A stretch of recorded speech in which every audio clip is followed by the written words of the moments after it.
આતંકી સંગઠન આઈએસઆઈએસના ષડયંત્રનો પર્દાફાશ થયો છે। દિલ્હી પોલીસના સ્પેશિયલ સેલે પર્દાફાશ કર્યો। ન્યૂઝ 18 પર આઈએસઆઈએસના આતંકીનું કબૂલાતનામું।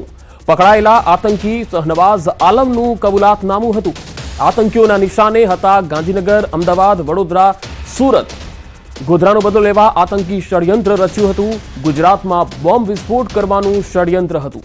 આતંકીઓના નિશાને જાહેર સ્થળો, વીઆઈપી વિસ્તારો પણ હતા। જાન્યુઆરી 2023માં જ ગુજરાતમાં કરી હતી રેકી। આતંકીઓએ વિડીયોગ્રાફી અને ફોટોગ્રાફી પણ કરી હતી।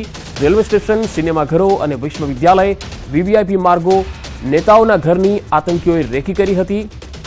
બોહરાની મસ્જિદ, દરગાહ અને અમદાવાદની મજાર, દરગાહ અને સાબરમતી આશ્રમની વિડીયોગ્રાફી અને ફોટોગ્રાફી પણ કરી હતી। આ રેકી માટે ભાડે કરેલી બાઇકનો ઉપયોગ પણ કર્યો હતો। આઈએસઆઈએસના હેન્ડલર અબુ સુલેમાનના કહેવા પર રચાયું હતું ષડયંત્ર।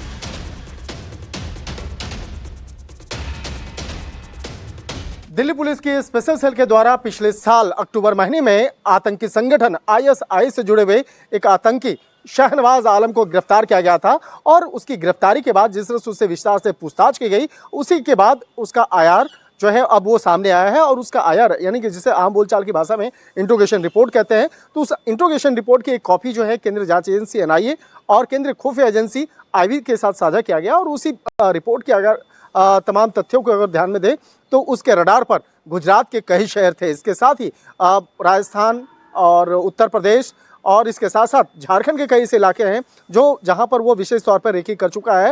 हालांकि शहनवाज आलम की अगर बात करें तो मूल रूप से झारखंड के हजारीबाग का रहने वाला है। वो पेशे से इंजीनियर है और जिस तरह से वो पढ़ाई के दौरान में वो राजस्थान में भी काफ़ी दिन तक रहा। इसके साथ ही उत्तर प्रदेश के अलीगढ़ में वो जाकर के शादी किया। लेकिन जिस तरह से इस मामले में उसके बारे में काफ़ी महत्वपूर्ण जानकारियाँ स्पेशल सेल को मिली थी कि वो आतंकी संगठन आईएसआईएस के कई बड़े हैंडलर जो हैं उसके संपर्क में हैं और लगातार वो विदेश में बातचीत कर रहा है। उसके बाद उसके खिलाफ एक तमाम इनपुट को इकट्ठा करने के बाद शहनवाज आलम को और उसके दो साथियों के साथ में उसे गिरफ्तार किया गया था।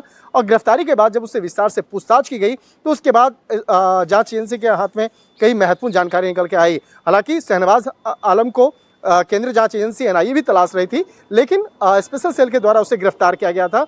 और गिरफ्तारी के बाद जब उससे विस्तार से पूछताछ की गई तो उसने इस बात को कबूला कि वो बम बनाने में एक्सपर्ट है और राजधानी दिल्ली में रहने के दौरान में उस बम बनाने की तकनीक को सीखा। उसके साथ ही अगर दिल्ली की बात करें तो दिल्ली के शाहीन बाग और बाटला हाउस इलाके में वो अक्सर रहता था।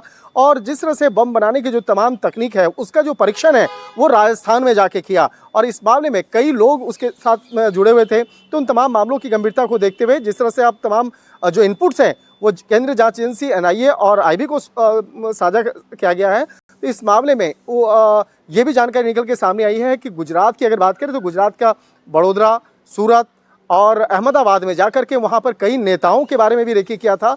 और इसके साथ साथ वहाँ के कई बड़े प्रतिष्ठान हैं वहाँ पर रेकी किया और एक बड़े आतंकी वारदात को अंजाम देने की जो एक साजिश रचा था। तो इस मामले में काफ़ी महत्वपूर्ण जानकारियों को इकट्ठा किया गया है। जल्द ही इस मामले में कुछ और बड़े खुलासे देखने को मिल सकते हैं।